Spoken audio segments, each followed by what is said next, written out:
وقال فرعون یا ایھا الملأ ما علمت لکم من الہ غیری، اور فرعون نے کہا اے اہل دربار، میں تو اپنے سوا تمہارے لیے کسی کو الہ نہیں جانتا. حامان ذرا اینٹیں پکوا کر میرے لیے ایک اونچی عمارت تو بنواؤ، شاید کہ اس پر چڑھ کر میں موسیٰ کے خدا کو دیکھ سکوں، میں تو اسے جھوٹا سمجھتا ہوں.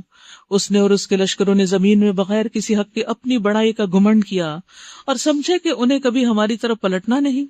آخر کار ہم نے اسے اور اس کے لشکروں کو پکڑا اور سمندر میں پھینک دیا. اب دیکھ لو کہ ان ظالموں کا کیسا انجام ہوا. ہم نے انہیں جہنم کی طرف دعوت دینے والا پیش رو بنا دیا، اور قیامت کے روز وہ کہیں سے کوئی مدد نہ پا سکیں گے. ہم نے اس دنیا میں ان کے پیچھے لعنت لگا دی، اور قیامت کے روز وہ بڑی قباحت میں مبتلا ہوں گے. حذیفہ رضی اللہ تعالیٰ عنہ کہتے ہیں کہ نبی صلی اللہ علیہ وسلم نے فرمایا، ایسے لوگ پیدا ہوں گے جو میرے طریقے کے علاوہ کسی دوسرے طریقے کو اختیار کر لیں گے. تم ان میں اچھی اور بری دونوں چیزیں دیکھو گے. میں نے کہا کیا اس خیر کے بعد کوئی شر آئے گا؟ آپ نے فرمایا ہاں، جہنم کی طرف بلانے والے لوگ ہوں گے. جو شخص ان کی بات مانے گا اسے جہنم میں پھینک دیا جائے گا. میں نے عرض کیا کہ اے اللہ کے رسول، ہمیں ان کے اوصاف بتا دیجئے. آپ نے فرمایا وہ لوگ ہماری ہی قوم سے ہوں گے، ہماری زبان بولیں گے. میں نے پوچھا اگر مجھے ان کا یہ زمانہ ملے تو آپ مجھے کیا حکم دیتے ہیں؟ آپ نے فرمایا مسلمانوں کی جماعت اور ان کے امام کو لازم پکڑنا. میں نے کہا اگر ان کی جماعت نہ ہو اور نہ کوئی امام ہو؟ آپ نے فرمایا پھر سب فرقوں سے الگ رہنا، اگرچہ تجھے کسی درخت کی جڑ چبانی پڑے، حتیٰ کہ تجھے اسی حال میں موت آ جائے. یعنی کسی بھی گمراہ کن لیڈر کے پیچھے نہ لگنا، ورنہ قیامت کے دن بھی اسی کے ساتھ ہوگی، جیسے قوم فرعون جو ہے وہ اپنے لیڈر کے ساتھ ہوگی. معاویہ بن ابو سفیان کہتے ہیں میں نے رسول اللہ صلی اللہ علیہ وسلم کو فرماتے ہوئے سنا، ایسے عمراء بھی ہوں گے کہ ان کی ہیبت کی وجہ سے ان کی بات کو رد نہیں کیا جا سکے گا. وہ بزور آگ میں گھسیں گے اور ایک دوسرے کے نقش قدم پر چلیں گے. تو اس سے پتہ چلتا ہے کہ کسی کو بھی فالو کرنے سے پہلے خوب اچھی طرح جانچ کر لیں کہ ایسا شخص کا اپنا اخلاق، دین اور ایمان کیا ہے اور اس کی دعوت کیا ہے. کیا وہ پیورلی خالصتاً قرآن و سنت کی دعوت دیتا ہے یا ادھر ادھر اپنے من گھڑت خیالات اور بہت سے فلسفے بھی اس میں داخل کر رکھے ہیں؟ کیونکہ بعض اوقات دنیاوی باتیں بہت خوبصورت خوشنما لگتی ہیں، لیکن اس سے دین میں بدعات کا اندیشہ ہوتا ہے. تو دین کو اسی طرح سمجھیے جیسے اللہ اور اس کے رسول صلی اللہ علیہ وسلم نے سمجھا دیا. وَلَقَدْ آتَيْنَا مُوسَى الْكِتَابَ مِنْ بَعْدِ مَا أَهْلَكْنَا الْقُرُونَ الْأُولَى بَصَائِرَ لِلنَّاسِ وَهُدًى وَرَحْمَةً لَعَلَّهُمْ يَتَذَكَّرُونَ. پچھلی نسلوں کو ہلاک کرنے کے بعد ہم نے موسیٰ علیہ السلام کو کتاب عطا کی، لوگوں کے لیے بصیرتوں کا سامان بنا کر، ہدایت اور رحمت بنا کر، تاکہ شاید لوگ اس سے سبق حاصل کریں. اے محمد صلی اللہ علیہ وسلم، تم اس وقت مغربی گوشے میں موجود نہ تھے جب ہم نے موسیٰ علیہ السلام کو یہ فرمان شریعت عطا کیا، اور نہ تم شاہدین میں شامل تھے، بلکہ اس کے بعد تمہارے زمانے تک ہم بہت سی نسلیں اٹھا چکے ہیں اور ان پر بہت زمانہ گزر چکا ہے. تم اہل مدین کے درمیان بھی موجود نہ تھے کہ ان کو ہماری آیات سنا رہے ہوتے، مگر اس وقت یہ خبریں بھیجنے والے ہم ہیں، یعنی اس وقت کی یہ خبریں بھیجنے والے ہم ہیں. اور تم طور کے دامن میں بھی اس وقت موجود نہ تھے جب ہم نے موسیٰ علیہ السلام کو پہلی مرتبہ پکارا تھا، مگر یہ تمہارے رب کی رحمت ہے کہ تم کو یہ معلومات دی جا رہی ہیں تاکہ تم ان لوگوں کو متنبہ کر دو جن کے پاس تم سے پہلے کوئی متنبہ کرنے والا نہیں آیا، شاید کہ وہ ہوش میں آئیں. اور یہ ہم نے اس لیے کیا کہ کہیں ایسا نہ ہو کہ ان کے اپنے کیے کرتوتوں کی بدولت کوئی مصیبت جب ان پر آئے تو وہ کہیں اے پروردگار، تو نے کیوں نہ ہماری طرف کوئی رسول بھیجا کہ ہم تیری آیات کی پیروی کرتے اور اہل ایمان میں سے ہوتے. تو اس سے کیا پتہ چلتا ہے کہ اللہ سبحانہ وتعالیٰ نے ہمیشہ بندوں کو ان کی ضرورت کے مطابق ہدایت اور رہنمائی فراہم کی ہے. خاص بات جو اس پچھلے پیراگراف میں کی گئی ہے وہ یہ کہ نبی صلی اللہ علیہ وسلم کے بارے میں بتایا جا رہا ہے کہ آپ نے یہ ساری باتیں خود نہیں دیکھی، آپ وہاں نہیں تھے اور کسی کتاب سے بھی نہیں پڑھی کیونکہ آپ پڑھنا نہیں جانتے، اور کسی نے آ کے آپ کو سنائی بھی نہیں کیونکہ مکہ میں اس طرح کی باتیں کرنے کا رواج ہی نہیں تھا. تو یہ سب کچھ ہم نے آپ کو وحی کے ذریعے عطا کیا ہے، اس لیے کسی کو بھی اس کے ماننے میں شک نہیں ہونا چاہیے کیونکہ یہ سب کچھ اللہ تعالیٰ کا بھیجا ہوا ہے. مگر جب ہمارے ہاں سے حق ان کے پاس آ گیا تو وہ کہنے لگے کیوں نہ دیا گیا اس کو وہی کچھ جو موسیٰ کو دیا گیا تھا؟ کیا یہ لوگ اس کا انکار نہیں کر چکے ہیں جو اس سے پہلے موسیٰ علیہ السلام کو دیا گیا تھا؟ انہوں نے کہا دونوں جادو ہیں جو ایک دوسرے کی مدد کرتے ہیں، اور کہا ہم کسی کو نہیں مانتے. اے نبی صلی اللہ علیہ وسلم ان سے کہیے اچھا تو لاؤ اللہ کی طرف سے کوئی کتاب جو ان دونوں سے زیادہ ہدایت بخشنے والی ہو، اگر تم سچے ہو میں اسی کی پیروی اختیار کروں گا۔ اب اگر وہ تمہارا یہ مطالبہ پورا نہیں کرتے تو سمجھ لو کہ دراصل یہ اپنی خواہشات کے پیروکار ہیں، اور اس شخص سے بڑھ کر کون گمراہ ہوگا جو اللہ کی ہدایت کے بغیر بس اپنی خواہشات کی پیروی کرے۔ اللہ ایسے ظالموں کو ہرگز ہدایت نہیں بخشتا، اور نصیحت کی بات پے در پے ہم انہیں پہنچا چکے ہیں تاکہ وہ غفلت سے بیدار ہوں، یعنی اہل مکہ تک حق کے نصیحت ادا کر دیا گیا ہے۔ جن لوگوں کو اس سے پہلے ہم نے کتاب دی تھی وہ اس قرآن پر ایمان لاتے ہیں، اور جب یہ ان کو سنایا جاتا ہے تو وہ کہتے ہیں کہ ہم اس پر ایمان لائے، یہ واقعی حق ہے، ہمارے رب کی طرف سے ہے، ہم تو پہلے سے ہی مسلم ہیں۔ اولئک یؤتون اجرہم مرتین، یہ وہ لوگ ہیں جنہیں ان کا اجر 2 بار دیا جائے گا، یعنی جو شخص اہل کتاب میں سے ہو اور پھر اس نبی پر بھی ایمان لے آئے اس کا اجر دوگنا ہے، بوجہ اس ثابت قدمی کے جو انہوں نے دکھائی۔ وہ برائی کو بھلائی سے دفع کرتے ہیں، اور جو کچھ رزق ہم نے انہیں دیا ہے اس میں سے خرچ کرتے ہیں۔ اور جب انہوں نے بیہودہ بات سنی تو یہ کہہ کر کنارہ کش ہو گئے کہ ہمارے اعمال ہمارے لیے اور تمہارے اعمال تمہارے لیے، تم کو سلام ہے، ہم جاہلوں کا سا طریقہ اختیار نہیں کرنا چاہتے۔ اے نبی صلی اللہ علیہ وسلم آپ جسے چاہیں ہدایت نہیں دے سکتے، مگر اللہ جسے چاہتا ہے ہدایت دیتا ہے، اور وہ لوگوں کو خوب جانتا ہے جو ہدایت قبول کرنے والے ہیں۔ اس میں ایک گروہ کی طرف اشارہ کیا گیا ہے جو ایتھوپیا سے مکہ میں آیا، اور مشرکین مکہ حسب معمول اس کو ورغلانے لگ گئے، لیکن وہ ان کی کسی بات میں نہیں آئے اور حق کو انہوں نے حق مانا اور حق کا راستہ اختیار کیا، تو ان کی تعریف کی گئی ہے یہاں۔ وہ کہتے ہیں اگر تمہارے ساتھ اس ہدایت کی پیروی کر لیں تو اپنی زمین سے اچک لیے جائیں گے۔ اَوَلَمْ نُمَكِّن لَهُمْ حَرَمًا آمِنًا، کیا یہ واقعہ نہیں کہ ہم نے ایک پرامن حرم کو ان کے لیے جائے قیام بنا دیا، جس کی طرف ہر طرح کے ثمرات کھینچے چلے آتے ہیں ہماری طرف سے رزق کے طور پر، مگر ان میں سے اکثر لوگ جانتے نہیں ہیں۔ اور کتنی ہی بستیاں ہم تباہ کر چکے ہیں جن کے لوگ اپنی معیشت پر اترا گئے تھے کہ ہم اکنامک فورس ہیں، ہم فائنینشلی بہت اسٹرانگ ہیں اور ہم دنیا کو کانکر کر سکتے ہیں، اس بنا پر یعنی ساری دنیا کی معیشت کے سوتے ہمارے ہاتھ میں ہیں۔ تو اللہ تعالیٰ فرماتے ہیں کہ پہلے دور میں بھی ایسا ہو چکا کہ اللہ تعالیٰ نے ایسے لوگوں کو ہلاک کیا۔ سو دیکھ لو وہ ان کے مسکن پڑے ہوئے ہیں جن میں ان کے بعد کم ہی کوئی بسا، یعنی ان کے گھروں میں، ان کی عمارتوں میں، آخر کار ہم ہی وارث ہو کر رہے۔ اور تیرا رب بستیوں کو ہلاک کرنے والا نہ تھا جب تک کہ ان کے مرکز میں ایک رسول نہ بھیج دیتا جو ان کو ہماری آیات سناتا، اور ہم بستیوں کو ہلاک کرنے والے نہ تھے جب تک کہ ان کے رہنے والے ظالم نہ ہو جاتے۔ تم لوگوں کو جو کچھ بھی دیا گیا ہے وہ محض دنیا کی زندگی کا سامان اور اس کی زینت ہے، جو کچھ بھی ہے ہمارے پاس، اور جو کچھ اللہ کے پاس ہے وہ اس سے بہتر اور باقی تر ہے۔ کیا تم لوگ عقل سے کام نہیں لیتے کہ اس کے حصول کے لیے زیادہ محنت کرو؟ بھلا وہ شخص جس سے ہم نے اچھا وعدہ کیا ہو اور وہ اسے پانے والا ہو، کبھی اس شخص کی طرح ہو سکتا ہے جسے ہم نے صرف حیات دنیا کا سر و سامان دے دیا ہو اور پھر وہ قیامت کے روز سزا کے لیے پیش کیا جانے والا ہو؟ اور بھول نہ جائیں لوگ اس دن کو جب کہ وہ انہیں پکارے گا اور پوچھے گا کہاں ہے میرے وہ شریک جن کا تم گمان رکھتے تھے؟ یہ قول جن پر چشمہ ہوگا وہ کہیں گے اے ہمارے رب، بے شک یہی لوگ ہیں جن کو ہم نے گمراہ کیا تھا، انہیں ہم نے اسی طرح گمراہ کیا جیسے ہم خود گمراہ ہوئے۔ ہم آپ کے سامنے برات کا اظہار کرتے ہیں، یہ تو ہماری بندگی نہیں کرتے تھے۔ پھر ان سے کہا جائے گا پکارو اپنے ٹھہرائے ہوئے شریکوں کو، یہ انہیں پکاریں گے مگر وہ انہیں کوئی جواب نہ دیں گے، اور یہ لوگ عذاب دیکھ لیں گے، کاش یہ ہدایت اختیار کرنے والے ہوتے۔ اور فراموش نہ کریں یہ لوگ وہ دن جب کہ وہ ان کو پکارے گا، یعنی قیامت کا دن جس میں سب کو پکارا جائے گا اور پوچھے گا کہ جو رسول بھیجے گئے تھے انہیں تم نے کیا جواب دیا۔ اس وقت کوئی جواب ان کو نہ سوجھے گا اور نہ یہ آپس میں ایک دوسرے سے پوچھ ہی سکیں گے۔ البتہ جس نے آج توبہ کر لی اور ایمان لے آیا اور نیک عمل کیے، وہی یہ توقع کر سکتا ہے کہ وہاں فلاح پانے والوں میں سے ہو۔ تیرا رب پیدا کرتا ہے جو کچھ چاہتا ہے اور خود ہی اپنے کام کے لیے جسے چاہتا ہے منتخب کر لیتا ہے۔ انتخاب ان لوگوں کے کرنے کا کام نہیں، کیونکہ وہ کیا چاہتے تھے کہ پیغمبر ہماری مرضی سے سلیکٹ کیا جائے۔ اللہ پاک ہے اور بہت بالا و برتر اس شرک سے جو یہ لوگ کرتے ہیں۔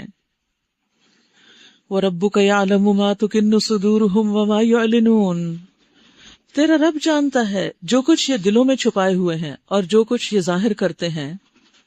وہو اللہ لا الہ الا ہو، وہی ایک اللہ ہے جس کے سوا کوئی عبادت کا مستحق نہیں. لہ الحمد فی الاولی والآخرہ، اسی کے لیے حمد ہے دنیا میں بھی اور آخرت میں بھی. وَلَهُ الْحُكْمُ، اور حکم بھی اسی کا چلتا ہے. وَإِلَيْهِ تُرْجَعُونَ، اور اسی کی طرف تم سب پلٹائے جانے والے ہو. یعنی انسان کو ہمیشہ یاد رکھنا چاہیے کہ جس رب نے پیدا کیا واپس اٹھانا بھی اسی کا حق ہے اور وہی سمیٹے گا.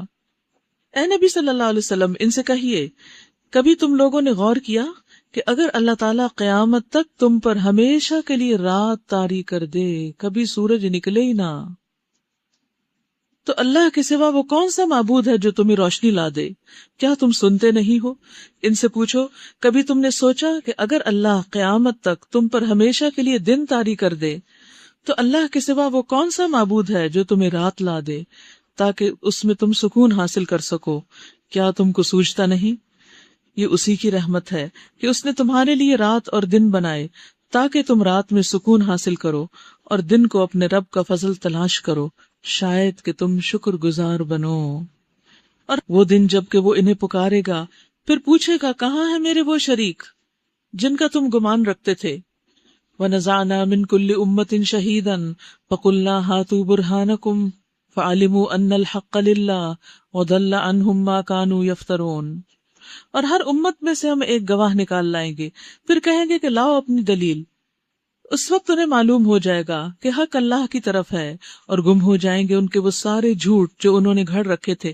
یعنی اللہ کے سوا کسی اور کو بھی جو الہ بنا رکھا تھا یہ کوئی بھی اہمیت دے رکھی تھی.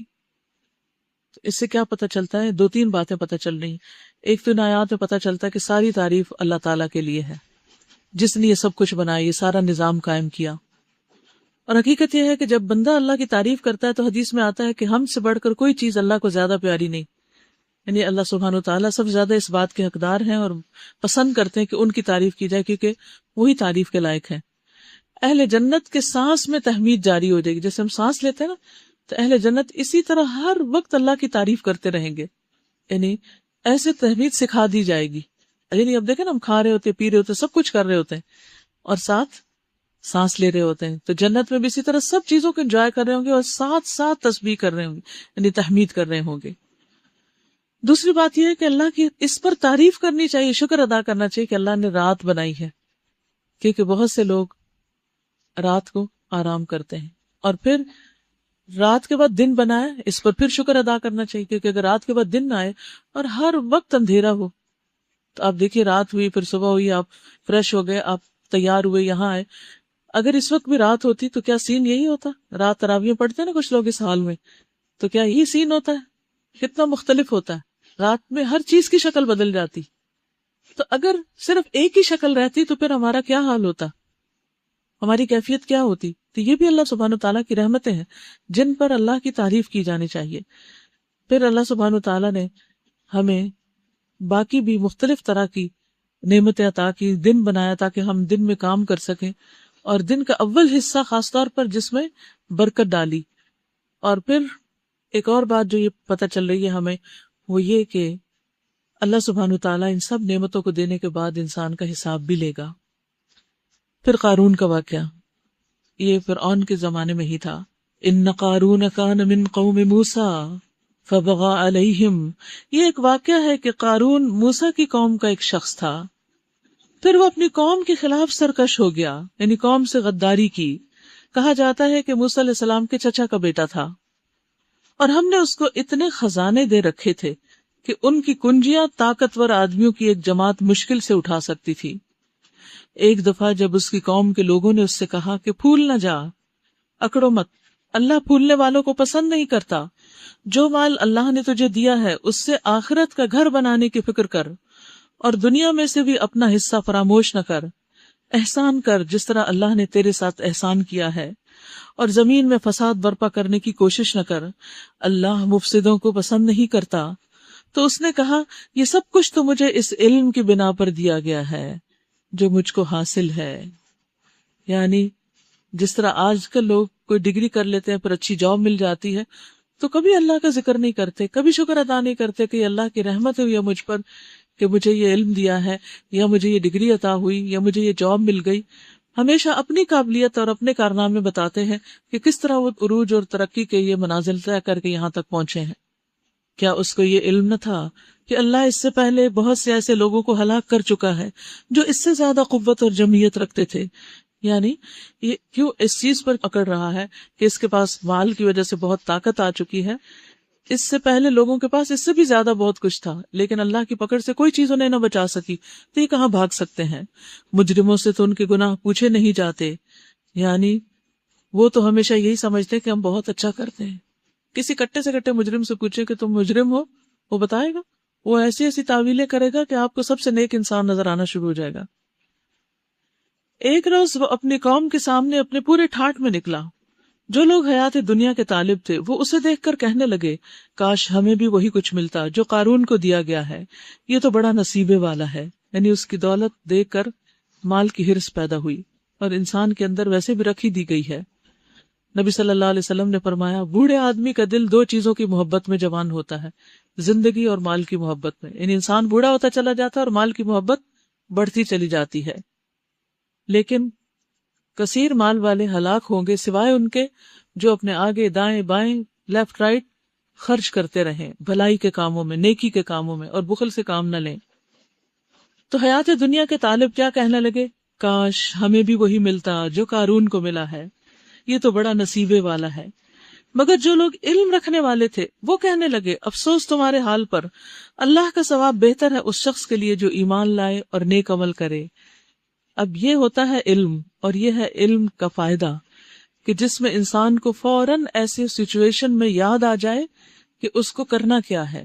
انہوں نے فوراً سوچا کہ نہیں، آخرت کا ثواب بہتر ہے، یہ تو چند دن کی دنیا کی زندگی کی رونق ہے۔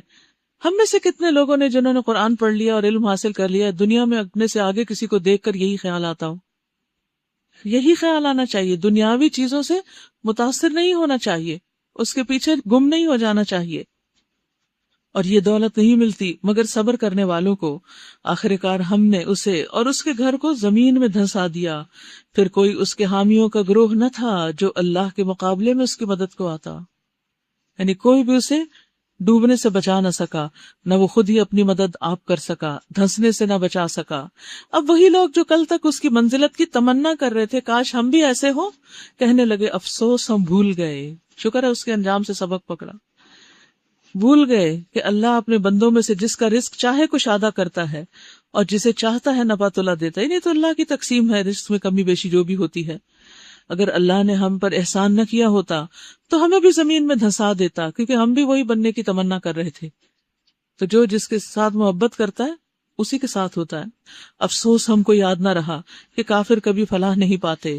تلک الدار الآخرۃ نجعلها للذین لا یریدون علوا فی الارض ولا فسادا والعاقبۃ للمتقین۔ وہ آخرت کا گھر تو ہم ان لوگوں کے لیے مخصوص کر دیں گے جو زمین میں اپنی بڑائی نہیں چاہتے، نہ فساد کرنا چاہتے ہیں، اور انجام کی بھلائی متقین ہی کے لیے ہے۔ جو کوئی بھلائی لے کر آئے گا اس کے لیے اس سے بہتر بھلائی ہے، اور جو برائی لے کر آئے تو برائیاں کرنے والوں کو ویسا ہی بدلہ ملے گا جیسے وہ عمل کرتے تھے۔ جنت میں جانے والوں کی ایک صفت یہاں بیان ہوئی ہے، بلکہ دو صفات بیان ہوئی۔ کیا؟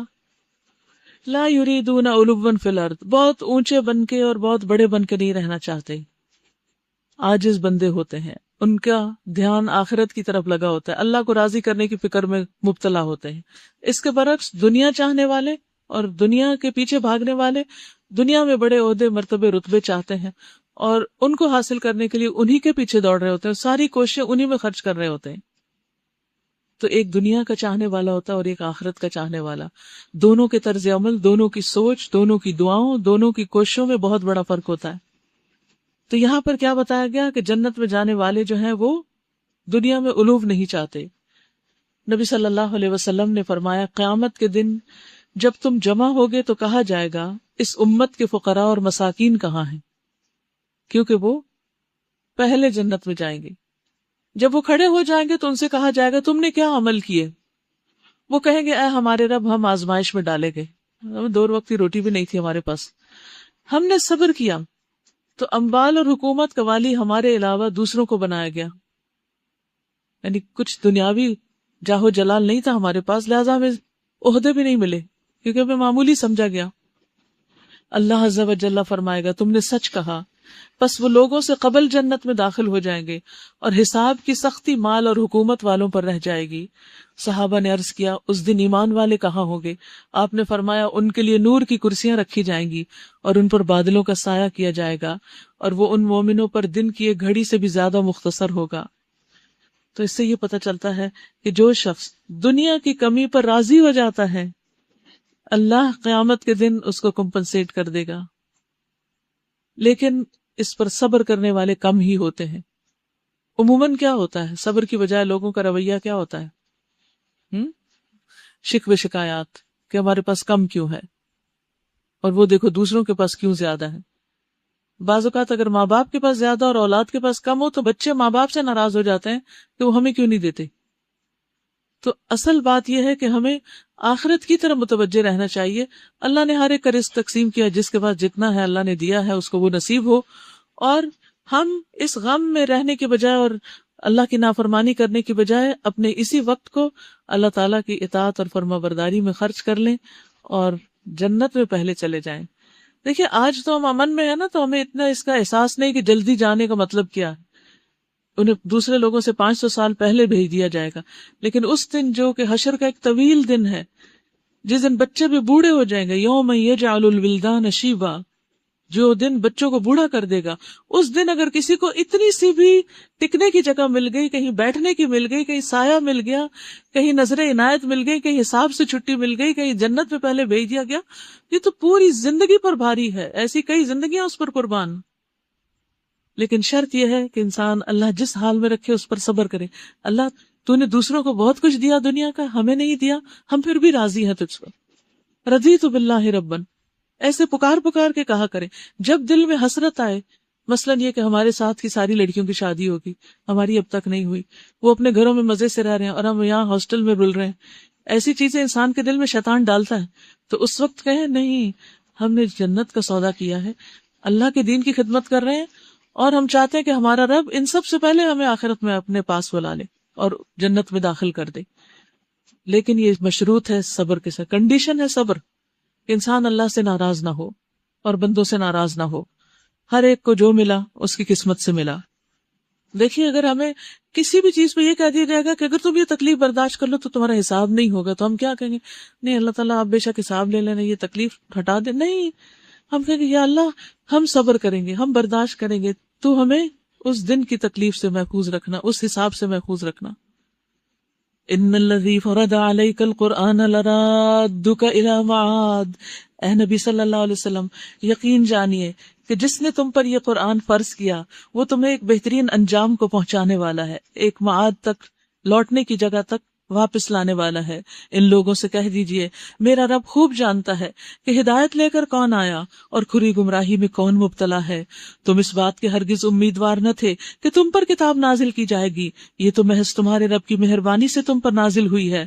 بس تم کافروں کے مددگار نہ بنو، اور ایسا کبھی نہ ہونے پائے کہ اللہ کی آیات جب تم پر نازل ہوں تو کفار تمہیں ان سے باز رکھیں.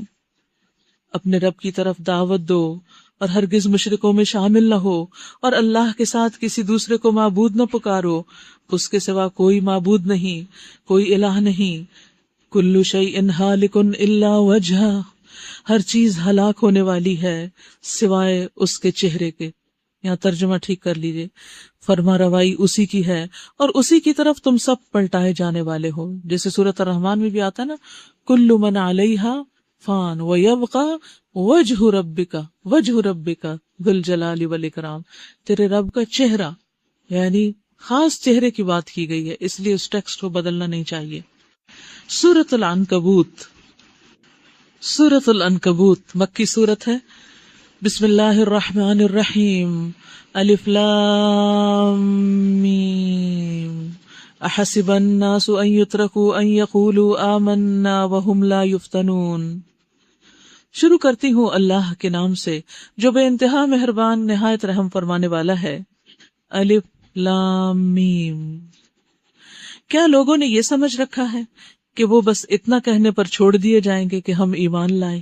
بس صرف لا الہ الا اللہ پڑھ لینا کافی ہے اور ان کو آزمایا نہ جائے گا؟ امتحان نہیں ہوگا؟ سب کا امتحان ہوگا. یہ دنیا تو ہے ہی کمرہ امتحان، اس میں مرد عورت بڑا چھوٹا غریب امیر مومن مشرک سب کے سب آزمائے جا رہے ہیں. اس لیے اللہ سبحانہ وتعالی یہاں پر فرماتے ہیں کہ کیا تم یہ سمجھتے ہو کہ آزمائش نہ ہوگی؟ آزمائش تو ہوگی. سعد رضی اللہ عنہ کہتے ہیں کہ ایک مرتبہ میں نے عرض کیا، اے اللہ کے رسول صلی اللہ علیہ وسلم، سب سے سخت آزمائش کس کی ہوتی ہے؟ سب سے زیادہ آزمائشیں کن پر آتی ہیں؟ آپ نے فرمایا انبیاء پر، پھر صالحین پر، پھر درجہ بدرجہ عام لوگوں پر. تو جس پر آزمائشیں جتنی زیادہ آتی ہیں وہ اللہ کا اتنا ہی زیادہ مقرب ہوتا ہے. انسان پر آزمائش اس کے دین کے اعتبار سے آتی ہے. اگر اس کے دین میں پختگی ہو تو اس کی آزمائش میں مزید اضافہ کر دیا جاتا ہے، اور اگر اس کے دین میں کمزوری ہو تو اس میں تخفیف کر دی جاتی ہے. سورۃ البقرہ میں بھی اللہ تعالیٰ فرماتے ہیں، ام حسبتم ان تدخلوا الجنۃ ولما یأتکم مثل الذین خلوا من قبلکم مستهم البأساء والضراء وزلزلوا حتى يقول الرسول والذین آمنوا معه متى نصر اللہ الا ان نصر اللہ قریب. کیا تم نے یہ سمجھ رکھا ہے کہ تم جنت میں داخل ہو جاؤ گے، حالانکہ ابھی تم پر وہ حالات نہیں گزرے جو تم سے پہلے گزرے ہوئے اہل ایمان پہ گزر چکے. ان پر سختیاں اور تکلیفیں آئیں اور وہ ہلا مارے گئے، یہاں تک کہ رسول اور اس کے ساتھ ایمان لانے والے لوگ پکار اٹھے کہ اللہ کی مدد کب آئے گی. تب انہیں سنائی گئی خوشخبری، خبردار رہو اللہ کی مدد قریب ہے. یعنی یہ اللہ کی سنت رہی ہے، اللہ کا طریقہ رہا ہے کہ وہ اپنے پیاروں کو آزمائے، کیونکہ اسے چھان پٹک کر دیکھنا ہے کہ کون واقعی اس سے محبت رکھتا ہے، کون واقعی اپنے ایمان میں سچا ہے. ورنہ زبانی دعوے تو سب کے لیے بہت آسان ہے، اصل چیز تو امتحان ثابت کرتا ہے کہ انسان اپنی کسی دعوے میں کتنا سچا ہے. وَلَقَدْ فَتَنَّ الَّذِينَ مِن قَبْلِهِمْ، حالانکہ ہم ان سب لوگوں کی آزمائش کر چکے ہیں جو ان سے پہلے گزرے. وَلَيَعْلَمَنَّ اللَّهُ الَّذِينَ صَدَقُوا، اللہ کو تو ضرور یہ دیکھنا ہے کہ سچے کون ہیں، اس لیے آزمائش آ رہی ہے. وَلَيَعْلَمَنَّ الْكَاذِبِينَ، اور ضرور دیکھنا ہے، ضرور جاننا ہے کہ جھوٹے کون ہیں. جانتا تو اللہ تعالیٰ پہلے ہی ہے، لیکن آزمائش کر کے دیکھنا چاہتا ہے، کیونکہ جب تک کسی چیز کو عملی طور پر سامنے دیکھ نہ لیا جائے انصاف کا تقاضا پورا نہیں ہوتا. تو اللہ تعالیٰ تو پہلے سے جانتا ہے کہ کون صابر ہے کون نہیں، لیکن وہ اس کو عمل میں لانے دیتا ہے تاکہ پتہ چل جائے کہ حقیقت میں کس کو صبر پر اجر ملنا چاہیے اور کس کو اس کی بے صبری پر پوچھا جانا چاہیے. ام حسب الذین یعملون السیئات ان یسبقونا ساء ما یحکمون، اور کیا وہ لوگ جو بری حرکتیں کر رہے ہیں یہ سمجھے بیٹھے ہیں کہ وہ ہم سے بازی لے جائیں گے؟ بڑا غلط حکم ہے جو وہ لگا رہے ہیں کہ ہم ان کو پکڑ نہ سکیں گے. من کان یرجو لقاء اللہ فإن اجل اللہ لآت، جو کوئی اللہ سے ملنے کی توقع رکھتا ہو اسے معلوم ہونا چاہیے کہ اللہ کا مقرر کیا ہوا وقت آنے ہی والا ہے. یعنی قیامت دور نہیں، موت تو جوتی کے تسمے سے بھی زیادہ انسان کے قریب ہے. وَهُوَ السَّمِيعُ الْعَلِيمُ، اور وہ سب کچھ سننے والا جاننے والا ہے. وَمَنْ جَاهَدَ فَإِنَّمَا يُجَاهِدُ لِنَفْسِهِ، جو شخص بھی مجاہدہ کرے گا، کوشش کرے گا، وہ اپنے نفس کے لیے کرے گا، اپنی ذات کے لیے کرے گا. ان اللہ لغنی عن العالمین، اللہ یقیناً دنیا جہان والوں سے بے نیاز ہے. تو یاد رکھیے کہ ہر انسان کی آزمائش ہو رہی ہے، کوئی نیک ہو یا بد. ہاں، برے لوگوں کی آزمائش اس وجہ سے ہوتی ہے جب وہ اللہ کی نافرمانی کرتے ہیں، اور نیک لوگوں کی ان کو جانچنے اور پرکھنے کے لیے ہوتی ہے. گناہوں کی وجہ سے جہاں تک آزمائش کا تعلق ہے تو حدیث میں آتا ہے کہ حضرت عمر نے جب حضرت عباس سے بارش کے لیے دعا کرنے کو کہا تو انہوں نے کہا، اے اللہ، بے شک مصیبت گناہ کی وجہ سے نازل ہوئی ہے اور وہ صرف توبہ سے دور ہو سکتی ہے، تو ہم تیرے حضور توبہ کرتے ہیں. پھر اسی طرح انسان قطع رحمی جو کرتا ہے اور ظلم اور زیادتی جو دوسروں کے حق مارتا ہے، اس کی وجہ سے بھی اللہ تعالیٰ دنیا میں جلد سزا بھی دیتا ہے اور آخرت میں بھی سزا دیتا ہے. لیکن اس کے برعکس جب انسان اللہ کا فرما بردار ہو جاتا ہے تو اللہ تعالیٰ اپنی رحمتوں سے اس کو ڈھانپ لیتا ہے. اب جب رحمتوں میں آ جاتا ہے پھر کوئی اور امتحان ہوتا ہے. ان دونوں میں فرق ہوتا ہے. امتحان اور آزمائش میں کیا فرق ہے؟ یعنی امتحان جو ہے وہ انسان کے درجے بلند کرنے کے لیے ہوتا ہے، اور آزمائش جو ہے وہ عام طور پر انسان کے گناہوں کی وجہ سے آتی ہے، سزا کے طور پر آتی ہے. اگر وہ اس آزمائش میں کامیاب ہو جاتا ہے، یعنی اللہ سبحانہ تعالیٰ کے قریب ہو جاتا ہے، سمجھ جاتا ہے، سنبھل جاتا ہے، گناہ سے توبہ کر لیتا ہے، تو یہ شخص پہلی کیٹیگری میں شامل ہو جاتا ہے. یہ امتحان، یہ آزمائش اس کے لیے عذاب نہیں ہوتا، ایک نعمت ہی ہوتی ہے کہ انسان دنیا میں ہی سنبھل جاتا ہے. اور اگر انسان تکلیف میں مبتلا ہو کر اللہ سے ناراض ہو جاتا ہے تو یہ اس کے لیے سخت آزمائش ہوتی ہے، جس کی وجہ سے اس کی پھر پکڑ ہوگی، کیونکہ کسی کو حق نہیں کہ وہ اللہ سے ناراض ہو. اور پھر یہ یاد رکھیے کہ جو اللہ سے ملنے کی توقع رکھتا ہے اسے معلوم ہونا چاہیے کہ وقت جلد آنے والا ہے. جب وقت جلد آنے والا ہے تو اس سے پہلے جب ٹائم شارٹ ہوتا ہے، یعنی وقت کم، مقابلہ سخت ہوتا ہے، تو پھر انسان کیا کرتا ہے؟ بھاگ دوڑ شروع کر دیتا ہے. وہ لیزی ہو کے زندگی نہیں بسر کرتا. جو بھی کرنے کے کام ہیں، اب پورے قرآن میں سے جتنی چیزیں عمل کی ہمارے سامنے آ رہی ہیں، ان سب کو اگر انسان واقعی کرنا چاہے تو اس کے لیے پھر سستی کرنے کی گنجائش نہیں ہے. اس کو اپنے ہر لمحے سے بہترین فائدہ اٹھانا ہوتا ہے. تو ایسا کر کے بھی انسان بندوں پر یا اللہ پر کوئی احسان نہ جتائے کہ میں نے اتنی نیکیاں کر لی، ایسے کام کر لی. نہیں، یہ دراصل انسان کا اپنا فائدہ ہے جب وہ محنت کرتا ہے.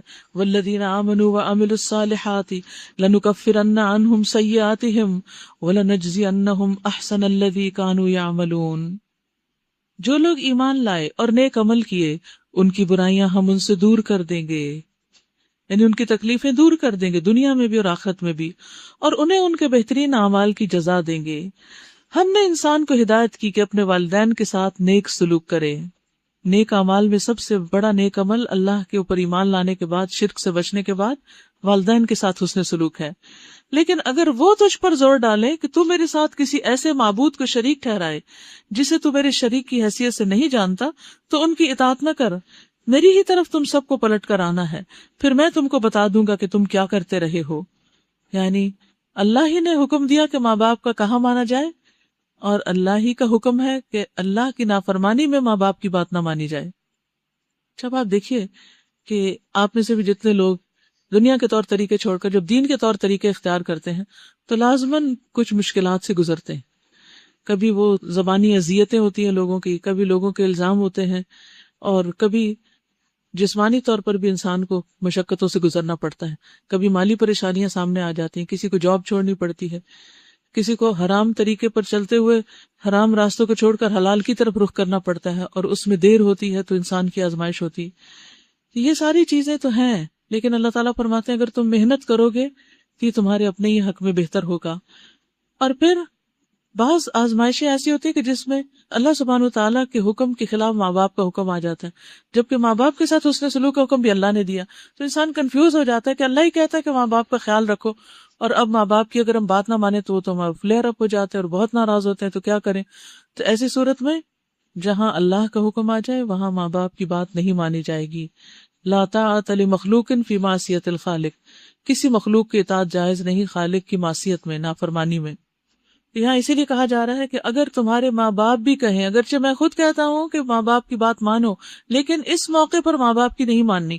اگر وہ تمہیں کہیں کہ تم ان کی اطاعت کرو تو ان کی اطاعت نہ کرو، اور ان کی اطاعت کیا کہ شرک کرنے کو کہیں یا کوئی حرام کام کرنے کو کہیں.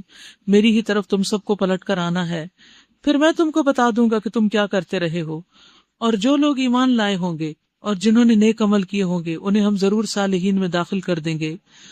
وَمِنَ النَّاسِ مَن يَقُولُ آمَنَّا بِاللَّهِ، اور لوگوں میں سے کوئی ایسا ہے جو کہتا ہے ہم اللہ پر ایمان لائے. فَإِذَا أُوذِيَ فِي اللَّهِ جَعَلَ فِتْنَةَ النَّاسِ كَعَذَابِ اللَّهِ، مگر جب وہ اللہ کے معاملے میں ستایا گیا تو اس نے لوگوں کی ڈالی ہوئی آزمائش کو اللہ کے عذاب کی طرح سمجھ لیا، یعنی لوگوں کی باتوں کو عذاب سمجھ لیا اللہ کی طرف سے آنے والا. یہ بازو کا دین میں آتے ہوئے ماں باپ کی طرف سے، رشتہ داروں یا بہن بھائیوں یا دوستوں یا سوسائٹی کی طرف سے کئی طرح کے تانے سننے پڑتے ہیں. تو اس صورت میں کچھ لوگ تو ان کو سنی انسنی کر دیتے ہیں، کچھ لوگ ان کو سمجھتے ہیں کہ یہ اس راستے کے پتھر ہیں، یہ تو کھانے ہی پڑیں گے، اور کچھ لوگ ان کو اللہ کا عذاب سمجھ لیتے ہیں اور پریشان ہو جاتے ہیں، پینک ہو جاتے ہیں، اور پھر اللہ کا راستہ چھوڑنا چاہتے ہیں کہ یہ تو بہت مشکل راستہ ہے، ہم آگے نہیں جا سکتے. اب اگر تیرے رب کی طرف سے فتح و نصرت آ گئی تو یہی شخص کہے گا کہ ہم تو تمہارے ساتھ تھے. کیا دنیا والوں کے دلوں کا حال اللہ کو بخوبی معلوم نہیں کہ کون دل سے ساتھ تھا اور کون اوپر سے؟ اور اللہ کو تو ضرور یہ دیکھنا ہے کہ ایمان لانے والے کون ہیں اور منافق کون.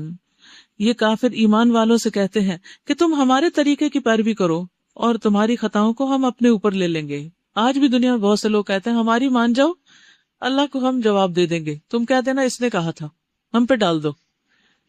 حالانکہ ان کی خطاؤں میں سے کچھ بھی وہ اپنے اوپر لینے والے نہیں. دنیا میں بھی ایسا نہیں ہوتا کہ کوئی شخص قتل کر کے ذمہ داری دوسرے پہ ڈالے اور عدالت اس کو ایکسپٹ کر لے، ہاں اسی نے بہکایا تھا. وہ قطعاً جھوٹ کہتے ہیں. ہاں ضرور وہ اپنے بوجھ بھی اٹھائیں گے اور اپنے بوجھوں کے ساتھ دوسرے بوجھ بھی بہت سے. یعنی جو غلط کرے گا وہ اپنے گناہ کا وبال بھی بھگتے گا اور جس کو اس نے بھٹکایا ہوگا ان کے گناہوں کا وبال بھی. اور قیامت کے روز یقیناً ان سے ان افطرا پردازیوں کی باس پرس ہوگی جو وہ کرتے رہے ہیں. وَلَقَدْ أَرْسَلْنَا نُوحًا إِلَىٰ قَوْمِهِ فَلَبِثَ فِيهِمْ أَلْفَ سَنَةٍ إِلَّا 50 عَامًا فَأَخَذَهُمُ الطُّوفَانُ وَهُمْ ظَالِمُونَ. ہم نے نوح علیہ السلام کو اس کی قوم کی طرف بھیجا اور وہ 50 کم 1000 برس ان کے درمیان رہے. آخر کار ان لوگوں کو طوفان نے آ گھیرا اس حال میں کہ وہ ظالم تھے. پھر نوح علیہ السلام کو اور کشتی والوں کو ہم نے بچا لیا اور اسے دنیا والوں کے لیے ایک نشان عبرت بنا کر رکھ دیا. اور ابراہیم علیہ السلام کو بھیجا جبکہ اس نے اپنی قوم سے کہا اللہ کی بندگی کرو اور اس سے ڈرو، یہ تمہارے لیے بہتر ہے اگر تم جانو. تم اللہ کو چھوڑ کر جنہیں پوج رہے ہو وہ تو محض بت ہیں اور تم ایک جھوٹ گھڑ رہے ہو. یعنی حقیقت میں اللہ سبحانہ تعالیٰ کا کوئی شریک ہی نہیں. یہ بات کہنا ہی جھوٹ ہے، سب سے بڑا جھوٹ، کیونکہ اس کی کوئی حقیقت نہیں، نہ دنیا میں نہ آخرت میں. در حقیقت اللہ کے سوا جن کی تم پرستش کرتے ہو وہ تمہیں کوئی بھی رزق دینے کا اختیار نہیں رکھتے. لیکن کس قدر افسوس کی بات ہے کہ ہمارے معاشرے میں لوگ درباروں پہ جاتے ہیں، مزاروں پہ جاتے ہیں، زیارتوں پہ جاتے ہیں اور وہاں جا کر روزی مانگتے ہیں.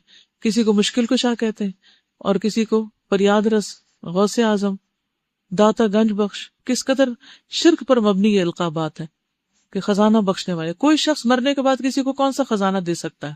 یہ انسان کی بھول ہے. یہ سب جھوٹ میں شامل ہوتا ہے. تو اللہ تعالیٰ فرماتے ہیں کہ اور تم ایک جھوٹ گھڑ رہے ہو. ان الذین تعبدون من دون اللہ، در حقیقت اللہ کے سوا تم جس کی بھی پرستش کرتے ہو، لا یملکون لکم رزقا، وہ کسی رزق کے مالک نہیں. کبھی بھی کسی در پہ نہ جائیے اللہ کو چھوڑ کر، مصلی چھوڑ کر کہ کوئی اور رزق دے گا. فابتغوا عند اللہ الرزق، رزق اللہ کے پاس تلاش کرو، اس سے مانگو، اس سے دعائیں کرو، نیک کام کرو کہ اللہ تعالیٰ فراخی پیدا کر دے. وَاعْبُدُوهُ وَاشْكُرُوا لَهُ، اور اس کی عبادت کرو اور اسی کا شکر ادا کرو. الیہ ترجعون، اسی کی طرف تم سب لوٹائے جانے والے ہو. وَإِن تُكَذِّبُوا، اور اگر تم جھٹلاتے ہو، فَقَدْ كَذَّبَ أُمَمٌ مِّن قَبْلِكُمْ، تو تم سے پہلے بہت سی قومیں جھٹلائی جا چکی ہیں. یعنی ان کے پیغمبروں کی بات بھی ان کی قوموں نے نہیں مانی اور رسول پر صاف صاف پیغام پہنچا دینے کے سوا کوئی ذمہ داری نہیں. یعنی یہ ایسے ہی ہے کہ جیسے ایک ماں اپنے بچے کو کھانے کے لیے بلاتی ہے اور اسے کہتی کہ کھا لو. اگر وہ کھا لیتا ہے تو ٹھیک، اگر نہیں تو تھوڑا سا مزید سمجھاتی، تھوڑا سختی کرتی، ہاتھ پکڑ کے کہتی کہ کھا لو، یہ منہ میں ڈالنے کی کوشش کر. لیکن کبھی کسی ماں کو یہ کرتے دیکھا کہ بچے کو نیچے لٹا کے اس پہ سوار ہو کے اس کے منہ میں زبردستی ڈالے؟ کبھی ایسا تو نہیں کیا نا. یہ کرنا پیغمبر کا کام نہیں کہ جو نہیں مانتے ان کو گرا کے پھر ان کے منہ میں ٹھوسے ہدایت کہ پڑھو اس کو، پڑھو لا الہ الا اللہ. یہ نہیں ہو سکتا. ہاں آپ کسی کو بتائیں گے، سمجھائیں گے، دلیل دیں گے، نہیں مانے گا پھر سمجھائیں گے، آخرکار اس کو اس کے حال پہ چھوڑ دیں گے. یہی کرنے کا کام ہے. بتانے کو اچھی طرح انسان بتائے، اپنا فرض پورا کر دے، لیکن اگر کوئی نہ مانے تو پھر پیچھا نہ کرے. کیا ان لوگوں نے کبھی دیکھا ہی نہیں کہ اللہ کس طرح خلق کی ابتدا کرتا ہے؟ یعنی غور ہی نہیں کیا، غور و فکر نہیں کیا کہ آغاز کیسے ہوتا ہے. ثم یعیدہ، پھر اس کا اعادہ کرتا ہے. ایک تو بڑا اعادہ ہے اور ایک چھوٹا چھوٹا بھی. آپ دیکھیے کہ جیسے بیج سے ایک پودا نکلتا ہے، اگر آپ سارے مرحلے کو واچ کرتے رہیں کہ جب وہ بیج آپ کے ہاتھ میں تھا، پھر وہ آپ نے خود اپنے ہاتھ سے زمین میں ڈالا، پھر اس کے اندر سے کونپل پھوٹی اور پھر وہ پودا بنا اور پھر پھل پھول لایا اور اس کے پھر بیج آپ کے ہاتھ میں آ گئے. یہ سارا پروسیس کتنے مرحلوں میں طے ہوتا ہے اور کتنا وقت اس پہ لگتا ہے، لیکن یہ ہو جاتا ہے، کوئی اس کو روک نہیں سکتا. تو ثم یعیدہ، تو یہ سبق ہمیں سکھاتا ہے کہ اللہ تعالیٰ نے جس طرح ہمیں دنیا میں بھی ایسے ہی پیدا کیا ہے اور پھر بچپن سے جوانی، جوانی سے بڑھاپا اور مختلف کام کرتے کرتے انسان اپنے بچے پیچھے چھوڑ جاتا ہے دنیا میں بیج اور خود آخرت کے لیے روانہ ہو جاتا ہے. اور پھر ایک نئی نسل آتی، پھر اس کے بعد ایک نئی نسل آتی، اور بالآخر قیامت کے دن سب کو اکٹھا کر لے گا اور سب کا حساب لے گا، بھاگ کے کوئی بھی نہ جا سکے گا۔ ان ذالک علی اللہ یسیر، یقیناً یہ اعادہ تو اللہ کے لیے بہت آسان تر ہے۔ قل سیروا فی الارض فانظروا کیف بدأ الخلق ثم اللہ ینشئ النشأۃ الآخرہ، کہو ذرا زمین میں چل پھر کر دیکھو اس نے کس طرح خلق کی ابتدا کی ہے، پھر اللہ بارے دیگر بھی زندگی بخشے گا۔ یقیناً اللہ ہر چیز پر قادر ہے، جسے چاہے سزا دے، جس پر چاہے رحم فرمائے، اسی کی طرف تم پھیرے جانے والے ہو۔ تم نہ زمین میں عاجز کرنے والے ہو اور نہ آسمان میں، یعنی کسی کا بھی زور نہیں ہے اللہ کے مقابلے میں، نہ زمین میں نہ آسمان میں، اور اللہ سے بچانے والا کوئی سرپرست اور مددگار تمہارے لیے نہیں ہے۔ جن لوگوں نے اللہ کی آیات کا اور اس سے ملاقات کا انکار کیا ہے وہ میری رحمت سے مایوس ہو چکے ہیں اور ان کے لیے دردناک سزا ہے۔ پھر اس کی قوم کا جواب اس کے سوا کچھ نہ تھا کہ انہوں نے کہا قتل کر دو اس کو یا جلا ڈالو۔ آخرکار اللہ نے اسے آگ سے بچا لیا، ابراہیم علیہ السلام کو۔ ان فی ذلک لآیات، یقیناً اس میں بہت سی نشانیاں ہیں، کس کے لیے؟ لقوم یؤمنون، اس قوم کے لیے جو ایمان رکھتی ہو۔ وقال انما اتخذتم من دون اللہ اوثانا مودۃ بینکم فی الحیاۃ الدنیا، اور اس نے کہا تم نے دنیا کی زندگی میں تو اللہ کو چھوڑ کر بتوں کو اپنے درمیان محبت کا ذریعہ بنا لیا ہے، یعنی اللہ کو محبت کی بنیاد بنانے کی بجائے بتوں کے نام پر محبت تم نے قائم کر رکھی ہے اپنی اجتماعی زندگی۔ اور اگر آپ دیکھیں تو جس طرح مسلمانوں کی زندگی مسجد کے گرد ایوالو کرتی ہے، اسی طرح دیگر مذاہب کے جو لوگ ہیں جس نظریے اور عقیدے پر ہوتے ہیں اسی پر ان کی اجتماعی زندگی کا انحصار ہوتا ہے۔ ان کے آپس میں غم، خوشیاں، شادی، غمی، فوتگی، ان کے آپس میں تعلقات، ان کے بزنسز اور دنیا کے سارے کاموں میں وہ مذہب کی بنیاد پر ایک دوسرے کے ساتھ تعاون کرتے ہیں۔ اور اسی لیے ان کی عبادت گاہیں صرف عبادت گاہ نہیں ہوتی بلکہ سوشل گیدرنگ کا بھی ایک مقام ہوتی ہے یا ذریعہ ہوتی ہے۔ تو یہاں تو اتنی ورائٹی ہے نہیں، لیکن جب کینیڈا میں تھی میں تو میں بطور خاص مختلف چرچز کو اور مندرز کو اور گردوارز کو دیکھنے کے لیے گئی تھی کہ یہاں پر لائف کس طرح ہے، کیا کیا کرتے ہیں یہ لوگ۔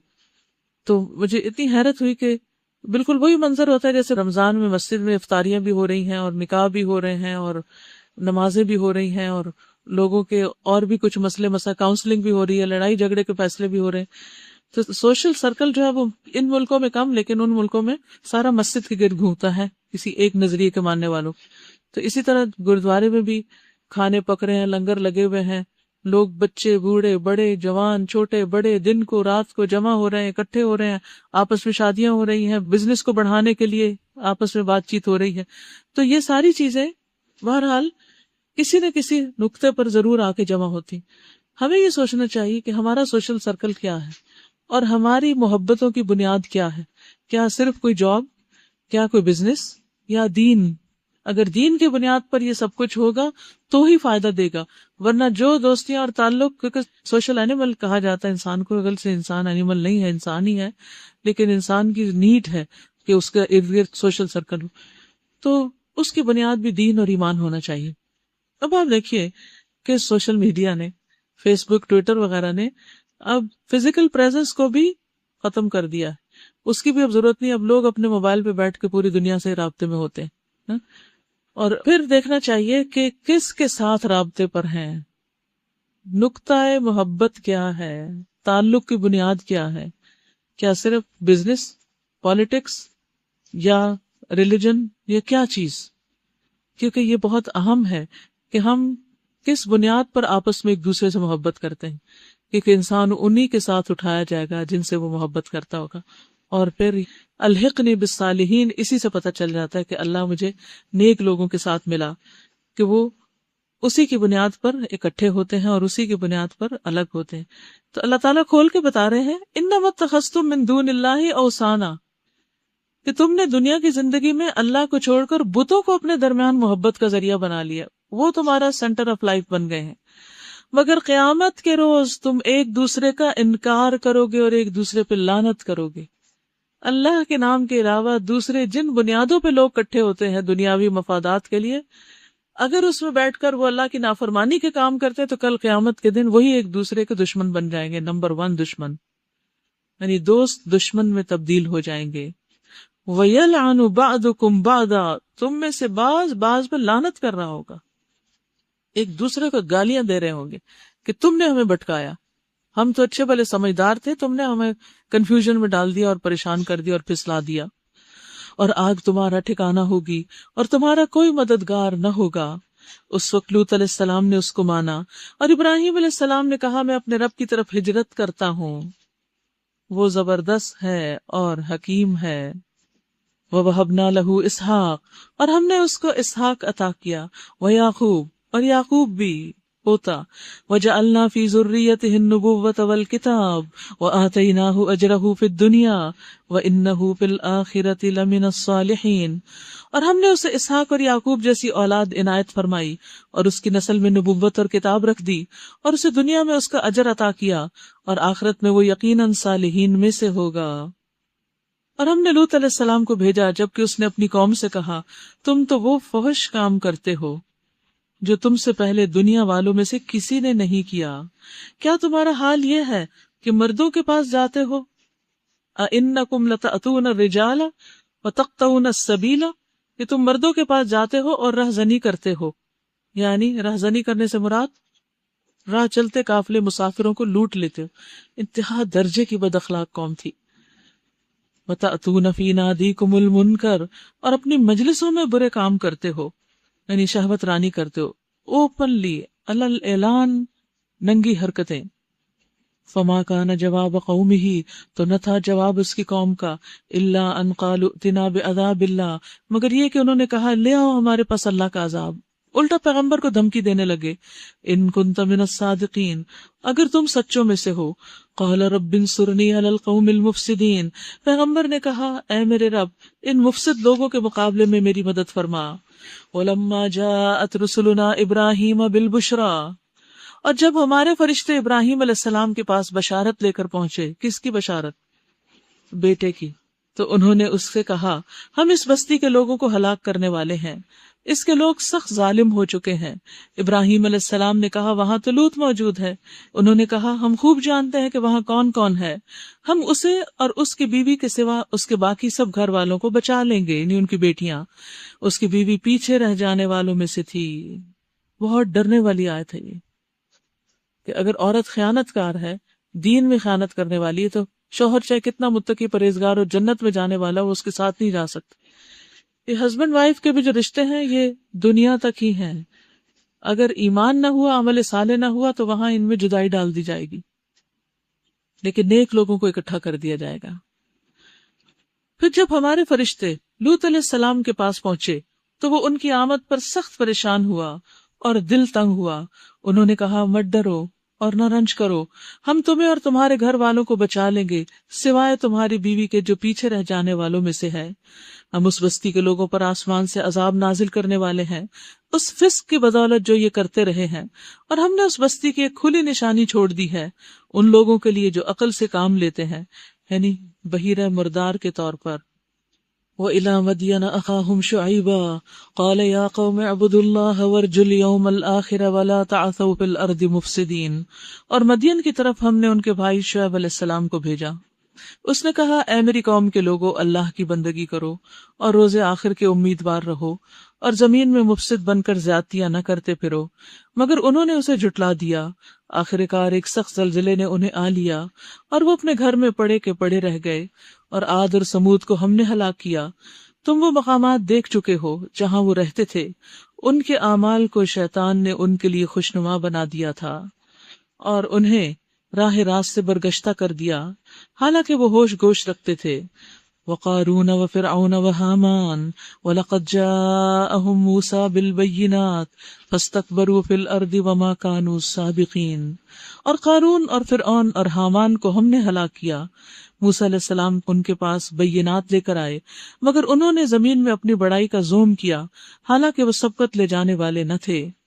آخر کار ہر ایک کو ہم نے اس کے گناہ میں پکڑا، پھر ان میں سے کسی پر ہم نے پتھراؤ کرنے والی ہوا بھیجی، کسی کو ایک زبردست دھماکے نے آ لیا، کسی کو ہم نے زمین میں دھسا دیا، کسی کو غرق کیا۔ اللہ ان پر ظلم کرنے والا نہ تھا مگر وہ خود ہی اپنے اوپر ظلم کر رہے تھے۔ تو اس سے کیا پتہ چلتا ہے کہ جس کسی نے بات نہیں مانی اللہ نے اس کو پکڑ لیا۔ ہمارے لیے کیا سبق ہے؟ سوچنے کی بات کیا ہے کہ اگر ہم اللہ کی بات نہیں مانتے تو کیسے چھوٹ سکتے ہیں؟ اس لیے فوراً توبہ کر کے اللہ کی طرف رجوع کرنا چاہیے، اور جن فرائض سے غفلت برت رہے ہیں ان کو خوشی خوشی ادا کرنا چاہیے۔ اور یہاں قارون، فرعون اور حامان کو اکٹھا بیان کیا گیا۔ قارون حالانکہ کس قوم میں سے تھا؟ بنی اسرائیل میں سے تھا، لیکن فرعون کا ساتھ ہوگا اس کا، کیونکہ وہ اس کا دوست تھا۔ اور کون لوگ ان کے ساتھ ہوں گے؟ ایک دن نبی صلی اللہ علیہ وسلم نے نماز کا ذکر کیا اور فرمایا، جو شخص نماز کی پابندی نہیں کرے گا وہ اس کے لیے روشنی، دلیل اور نجات کا سبب نہیں بنے گی، اور وہ شخص قیامت کے دن قارون، فرعون، حامان اور ابی ابن خلف کے ساتھ ہوگا۔ اس کا انجام ان لوگوں کے ساتھ ہوگا، کیونکہ یہ لوگ مال کی محبت میں، جاہ کی محبت میں، عہدے کی محبت میں اللہ کی عبادت نہیں کرتے تھے۔ تو جو لوگ دنیاوی مصروفیات کا شکار ہو کر نماز کی صحیح پابندی نہیں کرتے، ان کا انجام پھر یہی ہوگا کہ قیامت کے دن ایسے لوگوں کے ساتھ ہوں۔ اور یہاں پر آپ دیکھیے، فَكُلًّا أَخَذْنَا بِذَنبِهِ، ہر ایک کو ہم نے اس کے گناہ کی وجہ سے پکڑ لیا۔ تو اس سے کیا پتہ چلتا ہے کہ اللہ سبحانہ وتعالیٰ گناہوں کی وجہ سے بندوں کو پکڑ لیتے ہیں۔ جہاں امتحان ویسے آتے ہیں اس کے پیارے بندوں کے لیے، ان کے درجات بلند کرنے کے لیے، وہاں جو گناہگار ہیں ان کی گناہ کی وجہ سے بھی پکڑ ہوتی ہے۔ اس لیے ہمیں دعا مانگتے رہنا چاہیے، اللہم انی اعوذ بک من زوال نعمتک وتحول عافیتک وفجاءۃ نقمتک وجمیع سخطک۔ اے اللہ میں تیری پناہ چاہتا ہوں اس بات سے کہ تیری دی ہوئی کوئی نعمت چھن جائے، اور یہ کہ تیری دی ہوئی عافیت پلٹ جائے، اور کوئی ناگہانی عذاب آ جائے، اور تیرے تمام غصے، ناراضگیوں سے تیری ہی پناہ چاہتا ہوں۔ عام طور پر کیا ہوتا ہے، جب ہم کسی سے ڈرتے ہیں تو اس سے دور بھاگتے ہیں، لیکن اللہ سبحانہ وتعالیٰ سے ڈر کر اسی کی طرف بھاگتے ہیں کہ اللہ آپ ہی کی پناہ چاہیے، آپ ہمیں معاف فرما دیں۔ اسی طرح یہ دعا بھی پڑھی جاتی ہے، اعوذ بکلمات اللہ التامۃ من غضبہ وعقابہ ومن شر عبادہ ومن ھمزات الشیاطین وان یحضرون۔ میں اللہ کے کامل کلمات کی پناہ میں آتا ہوں، اس کے غضب سے، اس کی سزا سے، اس کے بندوں کے شر سے، شیطانوں کے وسوسوں سے، اور اس بات سے کہ وہ میرے پاس حاضر بھی ہوں، اس سے بھی پناہ مانگی گئی ہے۔ مثل الذین اتخذوا من دون اللہ اولیاء کمثل العنکبوت اتخذت بیتا وان اوہن البیوت لبیت العنکبوت لو کانوا یعلمون۔ جن لوگوں نے اللہ کو چھوڑ کر دوسرے سرپرست بنا لیے ان کی مثال مکڑی جیسی ہے جو اپنا ایک گھر بناتی، اور اس سب گھروں سے زیادہ کمزور گھر مکڑی کا گھر ہوتا ہے۔ کاش یہ لوگ علم رکھتے، یعنی غیر اللہ کے سہارے مکڑی کے جالے کی طرح ہیں۔ جب انسان اللہ کو بھول جاتا ہے، اللہ کو چھوڑ دیتا ہے، اللہ سے دعا نہیں مانگتا، اللہ سے اپنی ضروریات نہیں مانگتا، اور اللہ کو چھوڑ کے پیروں فقیروں کے پیچھے جاتا ہے، بتوں کے پیچھے جاتا ہے، تو فرمایا ان کی مثال ایسی ہے کہ جیسے مکڑی کا جالا ہو۔ آپ مکڑی کے جالے پہ ہاتھ رکھ کے پکڑ کے اس کو اوپر چڑھ سکتے ہیں سیڑھی پہ؟ نہیں، وہ آپ کو نیچے گرا دے گا، خود بھی گرے گا، آپ کو بھی گرائے گا۔ تو خواہ وہ کتنا ہی تانا بانا ہوتا ہے، اس میں کتنی بھی محنت ہوتی ہے، لیکن اس کی کوئی اسٹیبلٹی نہیں ہوتی۔ یہ لوگ اللہ کو چھوڑ کر جس چیز کو بھی پکارتے ہیں اللہ اسے خوب جانتا ہے، وہی زبردست اور حکیم ہے۔ وَتِلْكَ الْأَمْثَالُ نَضْرِبُهَا لِلنَّاسِ وَمَا يَعْقِلُهَا إِلَّا الْعَالِمُونَ۔ یہ مثالیں ہم لوگوں کو سمجھانے کے لیے دیتے ہیں، مگر ان کو وہی لوگ سمجھتے ہیں جو علم رکھنے والے ہیں۔ اس سے کیا پتہ چلتا ہے کہ قرآن کی مثالیں سمجھنے کے لیے بھی علم ضروری ہے۔ خلق اللہ السماوات والارض بالحق ان فی ذلک لآیۃ للمؤمنین۔ اللہ نے آسمانوں اور زمین کو برحق پیدا کیا ہے، حقیقت میں اس میں ایک نشانی ہے اہل ایمان کے لیے، یعنی پوری کائنات اللہ کی صداقت اور توحید کی ایک نشانی ہے، اور اس سے انسان کو ان تمام باتوں کے جواب مل سکتے ہیں۔ شرط یہ ہے کہ وہ حق کو پانا چاہے، اس پر عمل کرنا چاہے۔ وآخر دعوانا ان الحمد للہ رب العالمین۔ سبحانک اللہم وبحمدک اشہد ان لا الہ الا انت استغفرک واتوب الیک۔ السلام علیکم ورحمۃ اللہ وبرکاتہ۔